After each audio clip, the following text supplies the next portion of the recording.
Welcome back to this video. My name is Rafi Yakub right here, and in today's video I'm going to show you on how to check your phone storage capacity on Android. So let's see. But before we dive into the tutorial, if you find this tutorial useful and you are fairly new to this channel, remember click on that subscribe, turn on the notification bell for more useful tutorial like this. So with that being said, let's get started.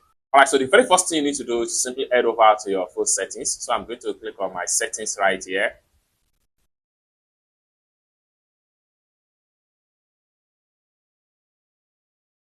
Then the next thing you need to do is to simply scroll down, all the way down, and go to System from the bottom side right here. Click on System on your phone. They take you right here. Now, at the top right here, or the side corner right here, you have your storage capacity.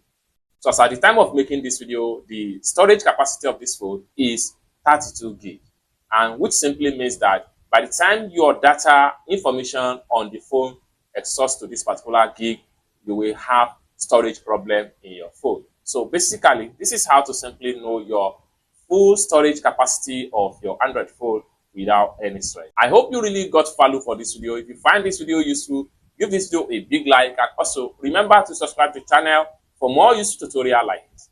Thank you so much for watching, and I hope to see you in my next video. Bye for now.